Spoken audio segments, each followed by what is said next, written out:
Hello, I'm Anne-Céline Muller, Head of Innovation and Digital Experience at Worldline, and I welcome you today in the Innovation and Experience Center of Worldline, a great place to co-innovate, to co-design the new solutions of payments of the future together with our customers and partners. It's also a great place for experimentation, to experiment in the various industries, retail, and so on, the new solutions that already occur today and tomorrow. Our motto in the IEC, Innovation Center, is show, don't tell. And that's exactly what we're going to do about the topic of today, about Metaverse. So if you want to follow the show about Metaverse in the Metaverse, it's possible. You just have to go to the link that is in your invitation. And today I'm happy to welcome a panel of expert speakers about a glimpse of future, privacy and identity in the Metaverse. Hello everybody. So before setting the scene, I will introduce all of you so that we can start and discuss the heart of the topic today. At a distance today we have Aymeric Ponvial, who joins us for the CNIL. Aymeric is an advisor when it comes to innovation and economy at CNIL, and is very much aware of all that is related to regulation, risks, privacy, consent, and so on. So he will give his view on privacy and identity from this focus. Then together with me in Paris, I have on my right Frank. Thank you, Frank, for being with us. So Frank Rosting, who is leading the digital trust solutions at Proximus.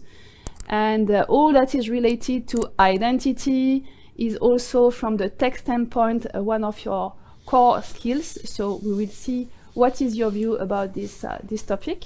Hello, nice to be here. Nice to meet you. And then we have, from the business angle, let's say Constantin Garot, thank you for being with us, who is Chief Innovation Officer for PMU, so Paris Mutuel Urbain, who is one of the major gambling stakeholders in France, and who has a lot to tell us about the strategy and what is coming in the Metaverse. Yeah, happy to be there as well. Yeah. And to introduce the topic about this Metaverse and Web3, we have also together with us Johan Maes, who is leading the skill center of Worldline related to trust and intelligence. So welcome on board, Johan, and well, the floor is yours to introduce this show. Happy to be here, thank you. For me, the metaverse is really at the touch point of three technologies that have matured the last few years. First of all, it is about immersive experiences, bringing either 2D animation or real life copies of what you have in real life, very realistic stuff. And why is it happening now? That is because the technologies are ready for the consumer devices. If you buy a virtual reality device like these ones, it does not cost more than a very good smartphone. Augmented reality works on every phone that you see around you. And if augmented reality glasses are coming, it will even go further. I use it every day in my car with a head-up display that gives me driving directions just projected on the road. So the immersive aspect really is entering our daily life, and that's the first dimension. Secondly, it's about digital assets, often but not always driven by blockchain technology, where you have, on the one hand, digital currencies, which allow people creating new universes, a new world, to create also tokenomics in there, an economical system in there, creating special purpose money that allows you to give rewards and to create a business model around it. But not only that, also the digitization of assets with non-fungible tokens, where you have a token that represents something unique. That can be just a digital image, or that can be a digital art, but it can also be a digital copy of what you have in the real world. And then you can talk about ownership, about selling stuff, about buying stuff, creating a digital version of services we know today, insurance, fraud prevention, and whatever you want. So really the technology that helps building an economy into those systems. And then the third dimension, and that's the closest to the subject of today, that is bringing in the principles of a user centricity of Web3. So Web3 not as a decentralized blockchain foundation, not talking about the techniques, but about the philosophy behind it. It's about everybody that contributes. If you contribute to the system, either as an individual or as a small business, you can get rewarded. You can take also control more of your own identity, your own privacy. So having those principles in there, in an ideal metaverse, you have the combination of those, an immersive experience, digitized assets that help you to build an economic system, and the aspects of a more decentralized way of establishing trust and having a reward mechanism of that. And that's one of the main questions for me that hopefully with the panelists we can cover today. That is that the fact that the virtual is entering the real world even more, which means on the one hand more data for the big companies, if you want to see it like that, versus that aspect of could it also become a little more decentralized in a user respecting way, and that's at the point of friction or the point of touching point of those two that I think we will have a very interesting dialogue today or discussion today. Thanks, Johan. Frank, when it comes to tech, I mean, how would you complement what Johan just said in terms of setting up the scene? I would agree the components exactly yet, but right now I would say we are in the proto-metaverse, we're not there yet. If you go from the history of the book Snow Crash that coined the term in the 90s to the first exercise in this style, which was like the Second Life in the 2000s, today we're missing components. So let's run some numbers. Last year we sold around 11 million headsets, basically virtual sets, to 5 billion plus people on the web. That gives you a proportion of the equipment. So we will need wearables, new type of wearables, sensors and things like this that are just being developed right now. Then there's bandwidth and speed. So for example, in the States, the average speed is around 125 kilobit per second. You need 500 to make this work, right? You need to get around latency, you need to have a very quick execution. Another aspect is basically calculus power. So it's an immediate feedback between the user and the system. That means you need much more powerful computing. You will probably need edge computing, i.e. the devices will also need to be far more powerful. You cannot send it back to some kind of cloud all the time. So these components are slowly falling in place, but right now that immersive experience that we're aspiring to, like being in this 3D version, is actually only there in a very simplified manner, like comic strip figures, but we're not there yet from a technology point of view. So that's still, in its infancy right now. Okay, so tech will definitely have a great impact on how we interact. And but all is not possible, and there are risks. And I would like to ask also Emeric, if from the CNIL standpoint, from your standpoint, you see like key ingredients for setting the scene in the metaverse about privacy and identity. Well, thank you. I can explain about the point of view of the regulator, if we can use this expression, by saying that the metaverse has been a point of interest for us in terms of foresight. We want to understand the trends and build scenarios to understand the future.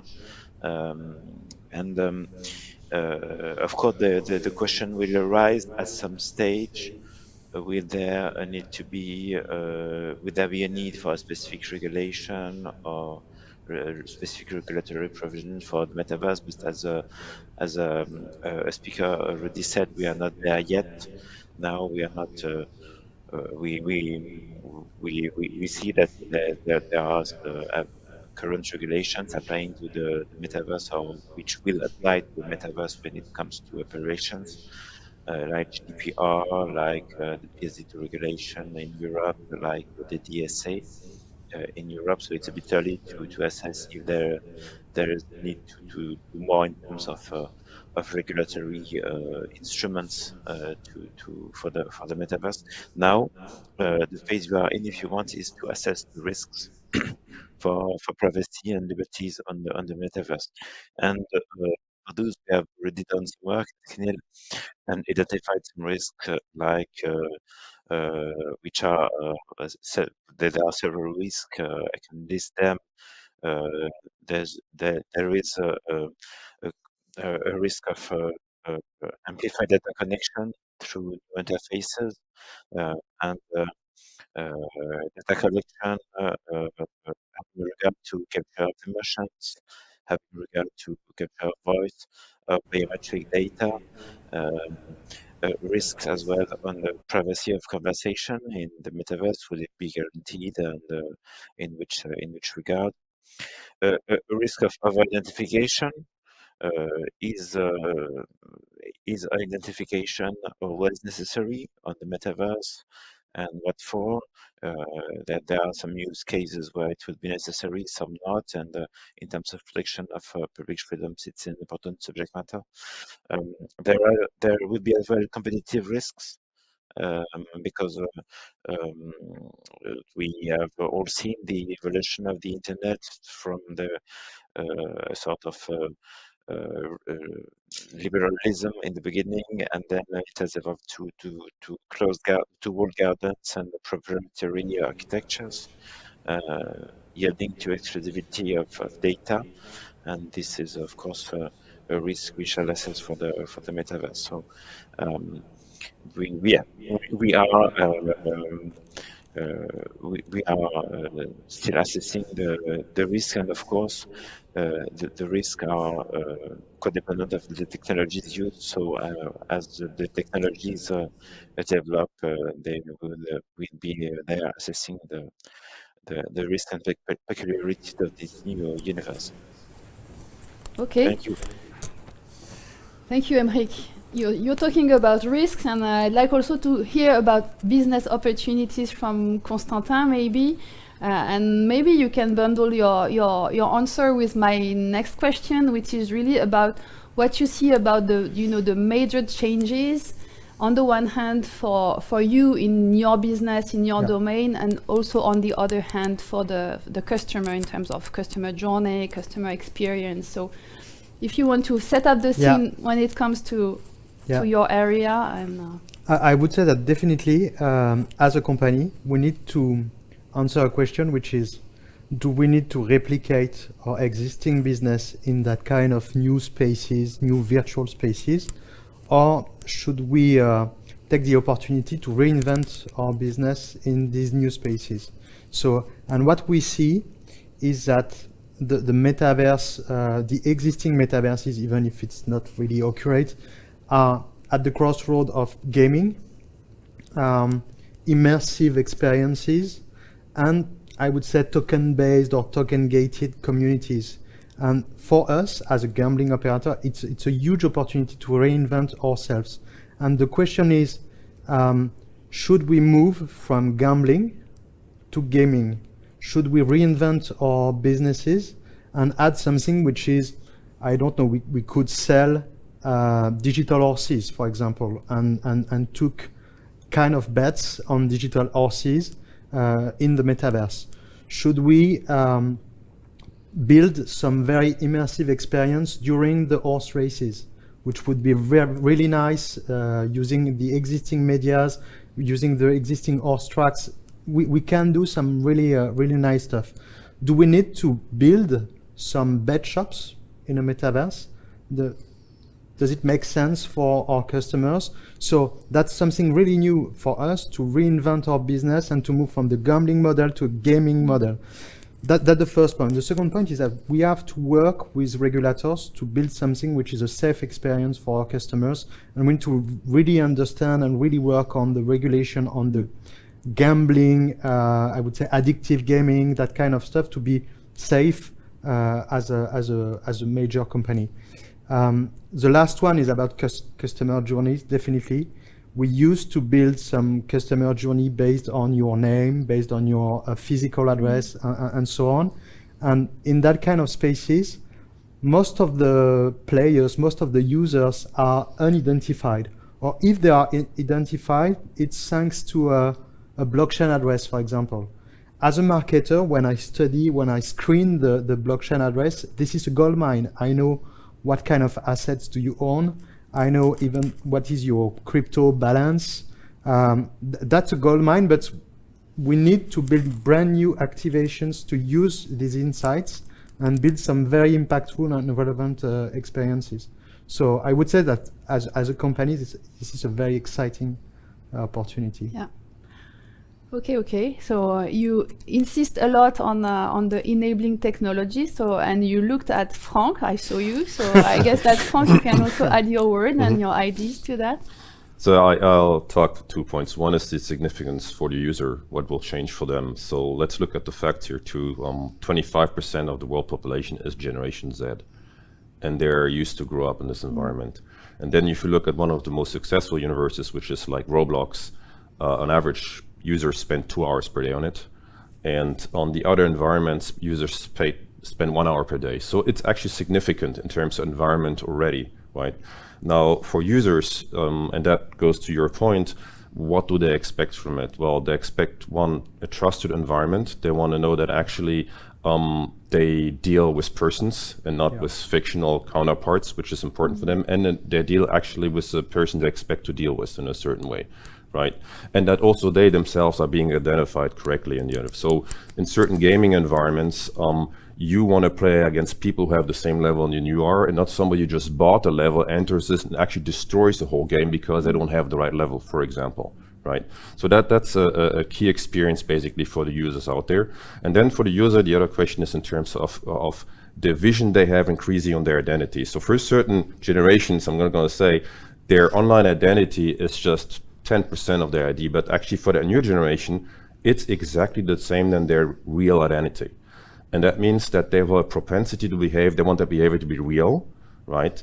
And they want to look real. That's why actually they're willing to consume. And it's also interesting, I actually would prefer to talk about metaverses because it's not one metaverse, right? And that's another point we need to talk about in technology and payments in terms of interoperability.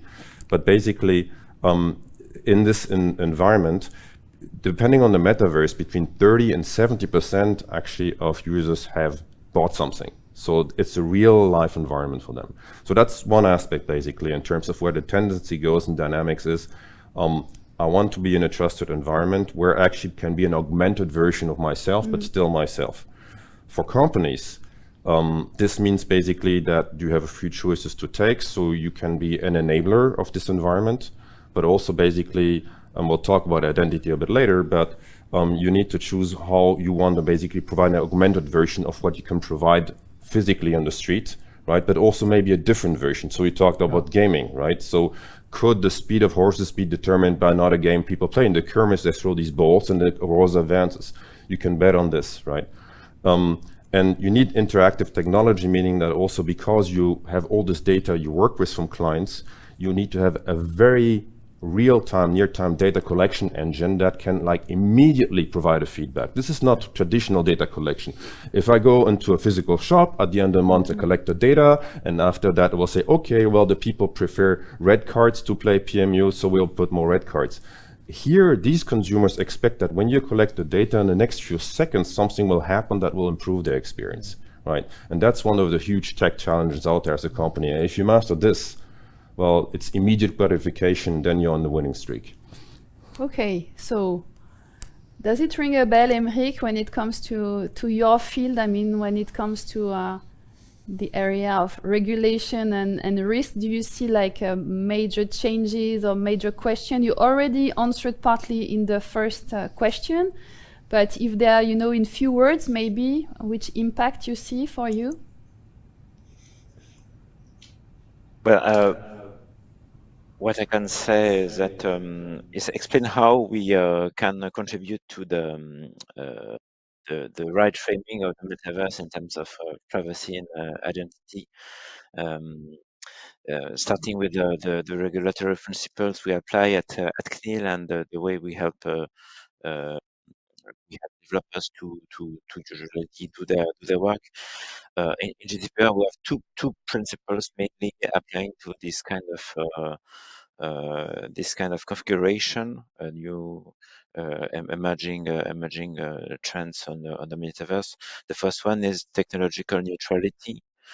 As you know, GDPR does not apply specifically to a technology or to a use case.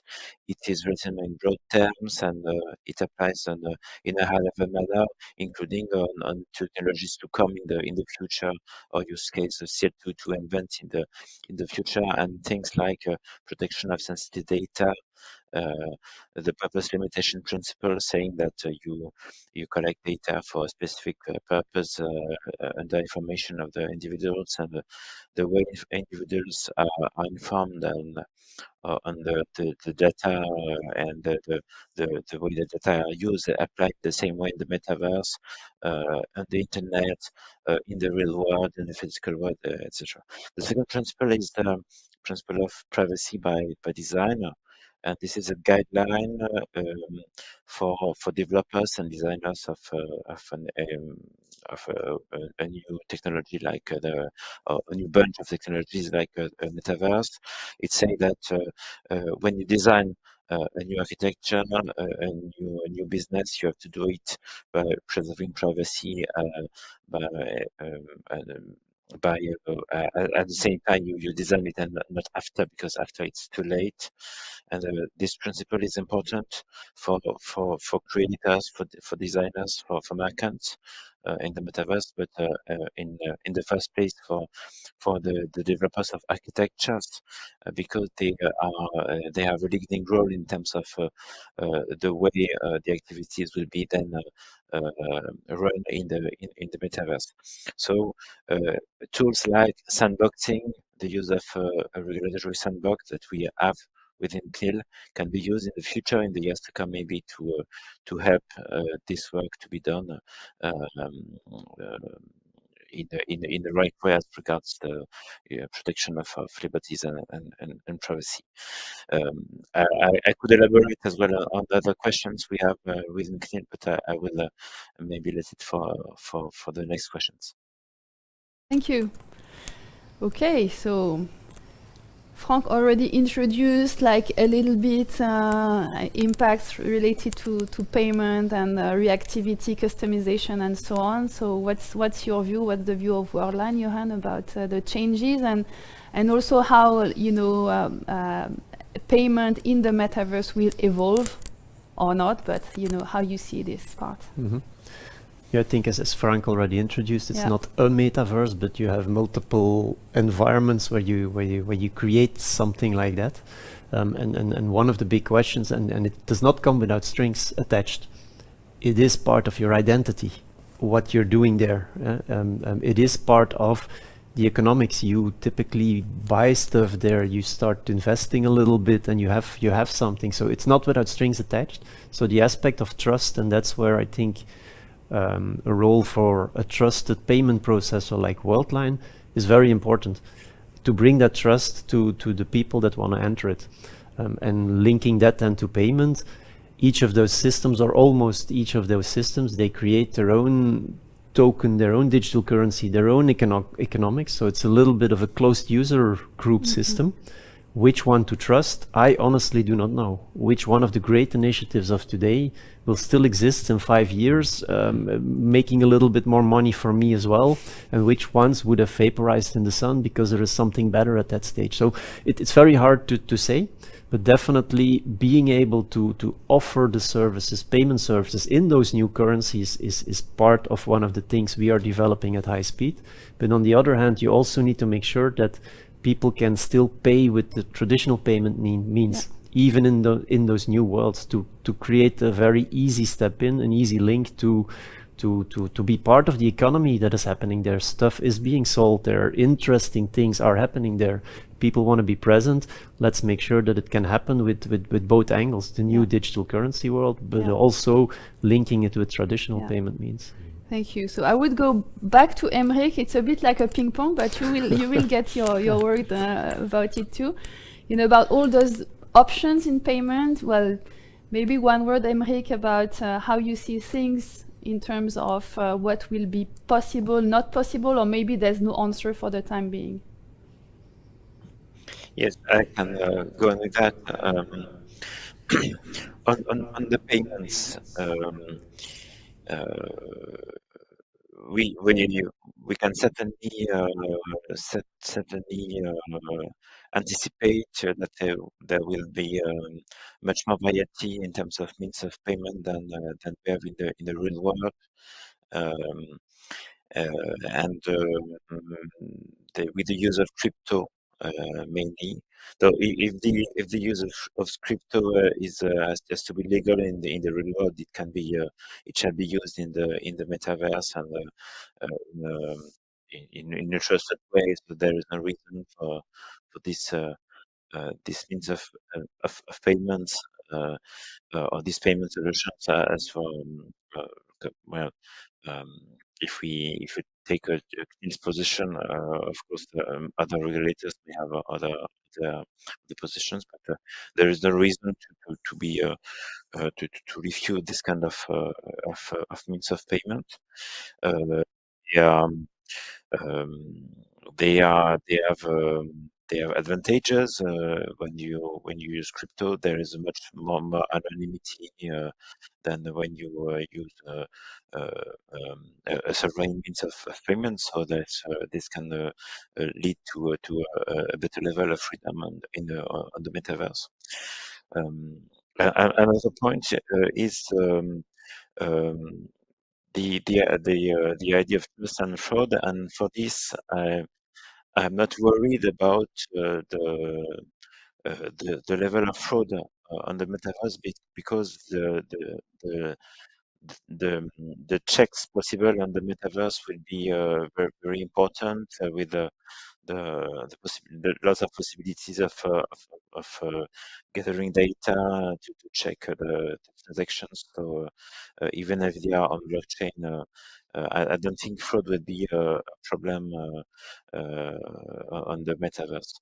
Um, the points we have to maybe to make is that what about the role of the digital euro in the metaverse in the future?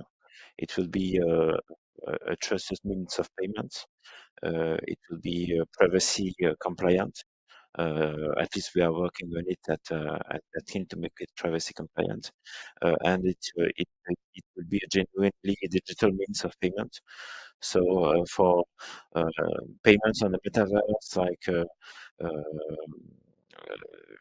going fully digital and at the same time trusted, it can be the right tool to be built in the metaverse economic activity typically. So when we in the few years from here, like in 3 years from here, it will be available for the general public for retail activities, and the metaverse will have made progress. So I think those two are a good match when it comes to payment. Okay, clear.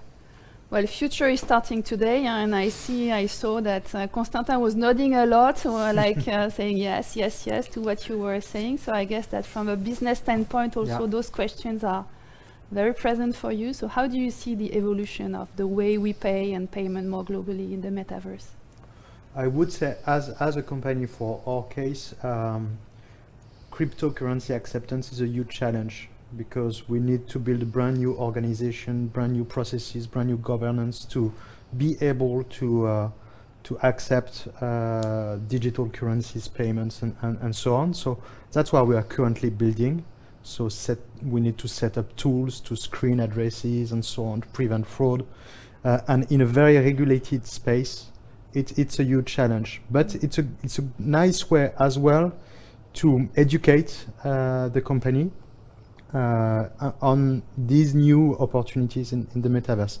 But we definitely consider that we will need to accept traditional payment means to drive massive adoption, because we know that currently in the different metaverses, in different environments, set up a wallet, create an avatar, it could be a nightmare in terms of experience. So what we are currently doing is that we need to push very strong to drive acceptance of traditional payment means, and we need to work as well on user experience and on experience design to make it super simple to enter the metaverse, to spend money on this space and in a very safe way. So that's our job today. Yeah, that's all, but that's huge. So yeah, exactly. how will we make it? Yeah. How will it happen? Frank, can you clarify a bit? Sure. I mean, our job is to be enablers in the space, and there's two big pillars. The one is convenience, and the other one is trust. Yeah. Right.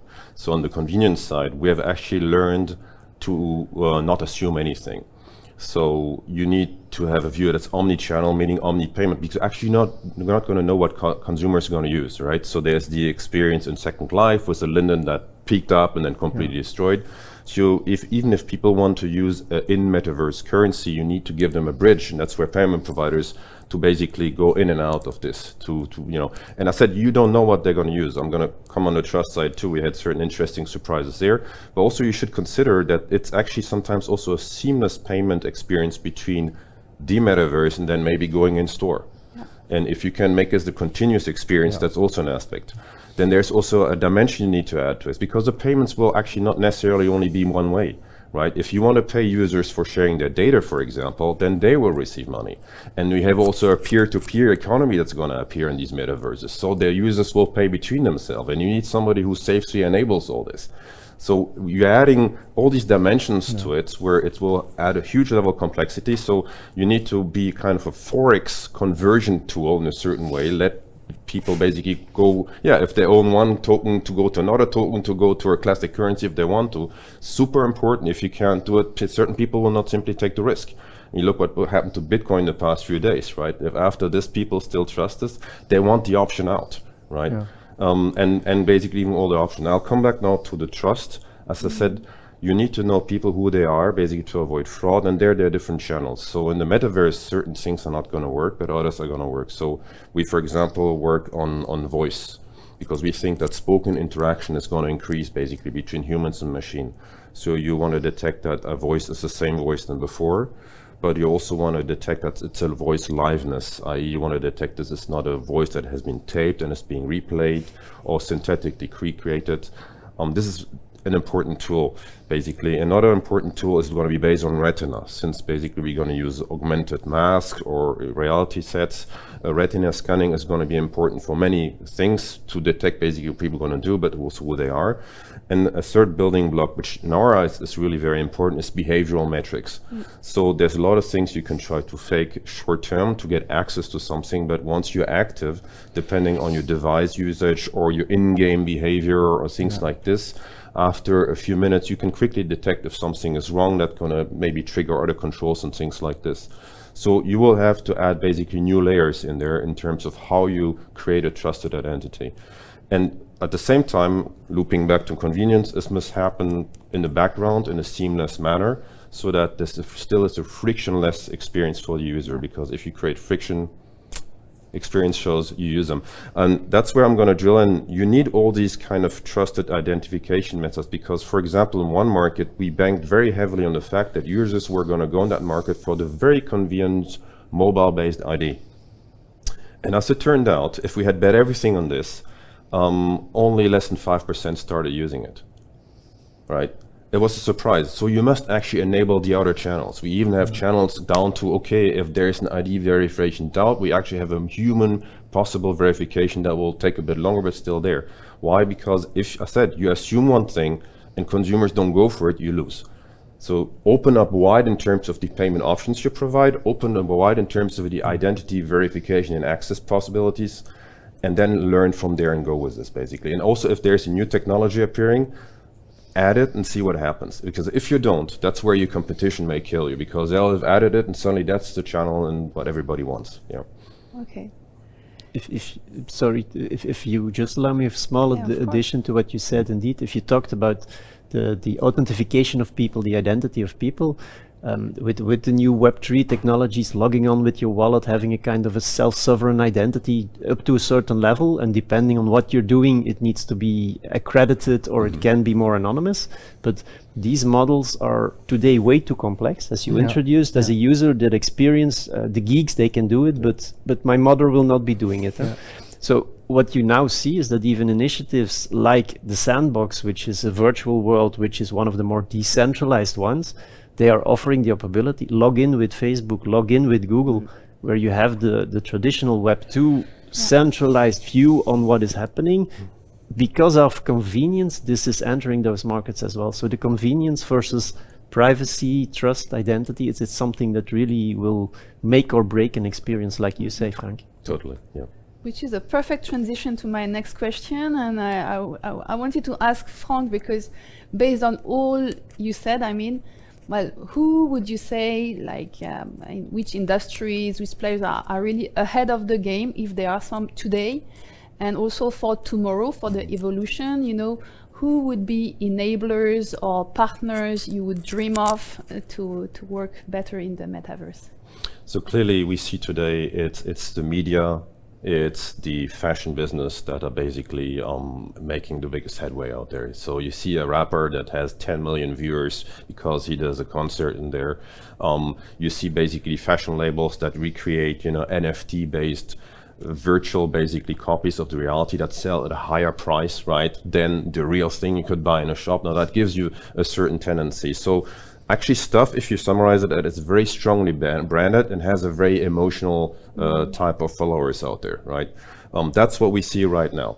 I believe though that more classic goods are going to follow very fast, and that's basically because once you go past the hype which to attract those people, and also it adds to what you say about the horse race. So I saw an experiment with a dance troupe basically, so you can position yourself where you see the dance spectacle basically. So it's not only because they offer the same thing virtually, but actually a new way of doing it, right, these people. So I can be on the scene and seeing the concert live.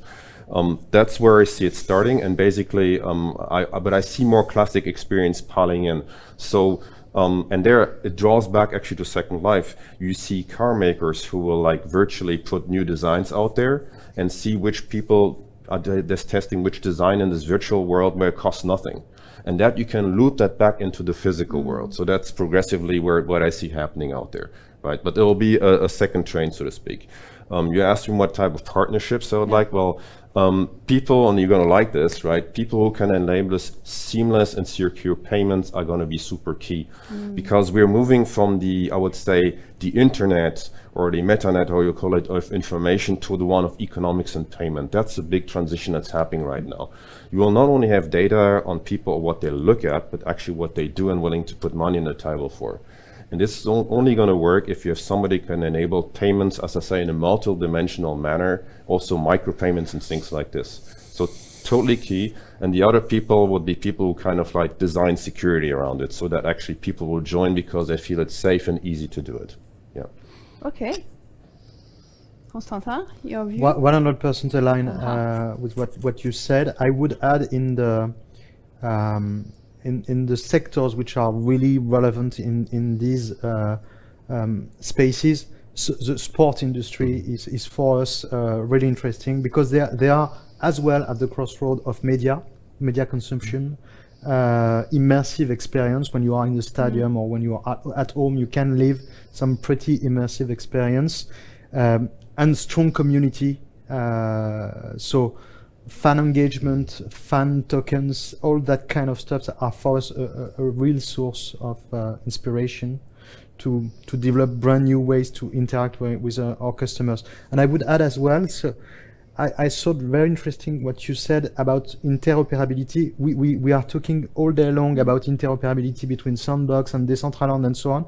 I think the interoperability we are looking for is between the physical world and these spaces. That's the challenge we are addressing. So if we are able to address crypto degens, NFT geeks and so on, that's nice. But if we are able as well to be able to move some of our customers from physical world to and and so on. It would be very nice. If I may chime in on this, so that's what I call vert reality. Yeah. And that's where you need to get your customer on hybrid both mode, sides, yeah, basically, of the thing. They need to be in your PMU shop. They put on their mask with their friends. Yeah. They game together. They have this experience, but they live it together, and then they take it off and they go again and talk about it and so on. These are the winners in my mind, totally. Yeah. Sure. I don't want to build something on virtual races, for example. My main asset is real horse races all around the world.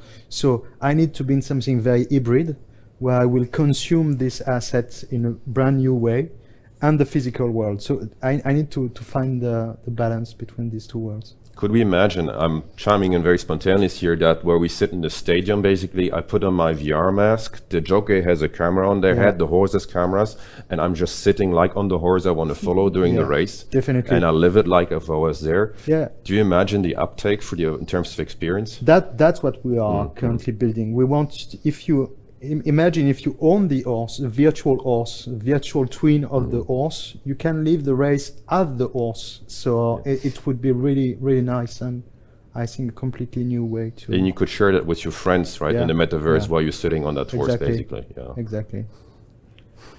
So maybe we can ask Emric about, what's his view about our dreams, because over here in Paris, we are really dreaming, about so many options. Maybe on your side, you have some comments about what we just said? Yes, I can talk about the way we see the business on the metaverse. Who is the lead, who is the master of the metaverse. For us, there is an important principle, which is the principle of neutrality of the infrastructure between the ones who builds the infrastructure and the ones who does business or creates or sells or organizes things on the metaverse, and then but at the last point you have the final client, the final user. In order to avoid competitive risks and as well risks for privacy, because they go hand in hand often. And when we talk about the digital world, it's important to have this principle of neutrality of the ones who structures the architecture and the infrastructure of the metaverse. And here, this is the link to interoperability, because a neutral infrastructure means that users, merchants, and creators can use the infrastructure with simple rules of interoperability between them, rather than having to be dependent on a proprietary infrastructure and abide by its rules, and of course contribute to and finally contributes to its profits. So it's this is in the ideal metaverse we want it would be ruled by principle of neutrality of infrastructure, interoperability, and the architecture would be open source, because it yields to more benefits for the common good if the architecture is built open source rather than being fully proprietary. But of course, it's something that has to be compatible with the real business and the real business models. It's not impossible, so it would be an important an interesting point to check in the future if this happens or not. Yeah, thank you. Thank you to tell us that our dreams are possible. And well, I see that time is really flying, so we have less than 10 minutes now. Maybe Johan, you can also give your view. And my last question, if we have some time, is if you have time to answer it, like if you had like a big question and a big answer that could pop up from the sky, what would be this question? To close the debate and the discussion. Yeah, picking into one of the elements that Emmerich mentioned, it's all about building the infrastructure in an interoperable way, in a user-respecting way. If you talk about privacy identity, the extension of the identity, and there you see indeed the importance of that, and that would be my personal question indeed, who to trust in these new metaverses, in the sense of when the virtual enters the real life even more, and that is what's happening. We're looking for that extended reality, the blended experiences. That means either more data that can be collected, or ideally more privacy preserving ways to use it and to consume it, to create an identity that takes my benefits into that is focused on my benefits and not the benefits of some companies that are doing it. Of course, everybody needs to do business, but having there a trustworthy provider that provides all of that, the management of my extended identity in my best interest, that definitely is something I would be looking for. And I cannot tell who will be the winners there, but at least from Worldline point of view, we want to contribute to that dream. Yeah. Thank you. Constantin, you seem inspired by this. Yeah, I do not have any specific question to answer, but I really feel like we are at the beginning of the 90s. And as a company, we are considering that maybe in 20 years, we will have maybe 20% or 25% of our business running in a completely new space.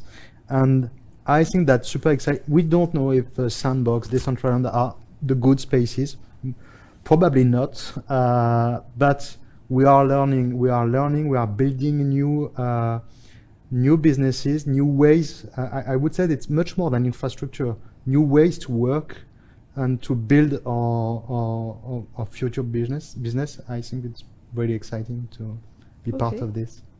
Thanks for your view, and we will look forward to the 20 coming years with you. Let's see. So what I would add is actually a word is conviviality. The metaverse environment is going to work because it's convivial, but that means also in a certain terms of data that it's got to be interactive between the people. So a lot of people create an identity there, meet there, and become friends in this environment without ever physically meeting. So that's an interesting question in terms of data privacy, how that works, but it must work. It means also in terms of data processing, it's to be very fast, because this is not streaming. This is what I do with you online that will create the experience. So a very important building block. To your question, so what my question would be, so which company is actually going to create a brand in the metaverse? They're going to start there and then become basically a global star, a global brand from there, by starting from the metaverse. So going from the metaverse to in-store. That's what I'm really very interested in here, who these people are going to be. Yeah, great question. Any last questions from you on your side, Emmerich, about the future and the potential? Yes, my last word on that. We are, if we compare with what was the case with the internet, between how the dreams we had when the internet was launched at around the year 2000, and what it is now with the GAFAs and the digital actors we have. It's the views have changed a bit between the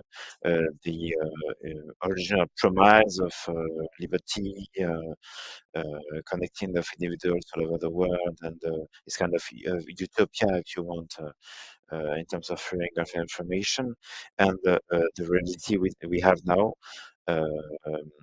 which we all know, like with um, important economic actors having such a power that they need to be regulated by in the EU, in the US, and with new regulatory provisions put on them. Um, So, and this is an interesting precedent to have in mind when as we develop the metaverse, because it's developed by the same actors that I just referred to. So, my question would be: will the promise of freedom in the metaverse be fulfilled when we in 10 years from here we have the same discussion in the same format, and we discuss again in 10 years from here? Will the promise will be fulfilled, or will we have the same drawbacks and dreams failing to become true, drawbacks having more importance than we saw the metaverse? That will be my question for the future. Happy to hear that your question is about freedom in the metaverse. So thank you, Emric, for your conclusion. And well, now I thank you, and maybe let's meet back in a couple of years to see what it became. So thanks to all the panelists, and well, see you soon in a new show with Worldline. Thank you very much. Thank you.